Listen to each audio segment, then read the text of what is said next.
미 대륙을 뒤덮은 공포, 사람의 목숨을 앗아가는 원인불명의 질병. 벨뷰 스트랩포드 호텔에서 미국 제양 군인의 행사가 열렸다. 총 참석자 4,400명 가운데 증상을 보인 회원의 수는 149명, 그중 사망자는 34명에 달하는 것으로 확인됐다. 해서 추출한 조직 샘플에서 이전까지 발견된 적 없는 박테리아를 발견. 이 박테리아의 이름은 레지오넬라균. 오늘은 여름 감기의 원인이자 최근에도 계속 발생하고 있는 감염병 레지오넬라증에 대해 함께 알아봅시다.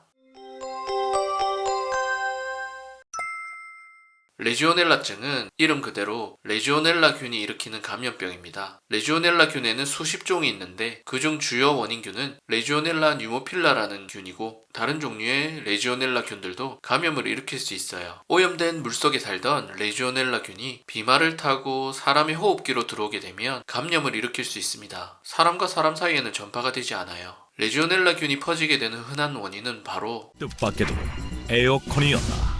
This newly found bacteria lives mainly in the air conditioners of large buildings. 레지오넬라균은 호수나 연못, 강 등에서 흔하게 살고 있고요. 호텔이나 대형 건물의 냉각 수탑이나 에어컨, 샤워기, 수도꼭지, 분무기 속에 흔히 있는 균으로 목욕탕이나 온천 등에서도 발견됩니다. 따뜻한 온도에서 증식이 활발히 일어나기 때문에 여름철에 주로 레지오넬라증이 많이 발생하게 되죠. 레지오넬라증은 증상에 따라 레지오넬라 폐렴과 폰티악열 두 가지 양상으로 구분할 수 있어요. 첫 번째는 심한 증상을 보이는 레지오넬라 폐렴입니다. 제향군인병이라고 알려진 형태인데요. 환자들의 침이나 가래 등 검체가 든 배양 접시에 제향군인병이라는 라벨을 붙이면서 이 병을 제향군인병이라 부르게 됐는데, 약 2일에서 10일 정도의 잠복기 후에 엑스레이에서 폐렴 소견을 보이며 발열, 오한, 마른 기침, 근육통, 두통 등의 증상을 보이게 되고 사람에 따라 복통, 구토, 설사 등의 위장관 증상이 나타나기도 해요.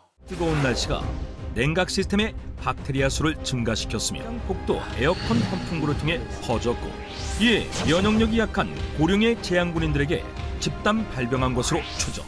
누구에게나 발생할 수 있지만 면역 저하자, 당뇨나 고혈압 환자, 만성 폐질환자 등의 고위험군에서 잘 발생해요. 레지오넬라 폐렴은 항생제로 치료를 해야 하는데 적절한 치료를 하지 않을 경우 폐 기능이 악화되어 약 1-20%에서는 사망하게 됩니다. 두 번째는 건강한 사람에게서 주로 나타나는 폰티악열입니다. 1968년 144명이 발병한 폰티악 열병 등도 레지오넬라균이 원인으로 밝혀진 것이다. 폰티악열은 미국 미시건주 폰티악시의 보건소에 근무하던 직원들에게 집단적으로 발생했었는데요. 약 5시간에서 3일 정도의 잠복기 후에 레지오넬라 폐렴보다는 약한 증상을 보입니다. 폐렴 소견 없이 피로감, 근육통, 발열, 오한, 마른 기침 등의 증상이 2일에서 5일 정도 지속되다가 저절로 호전을 보이게 돼요.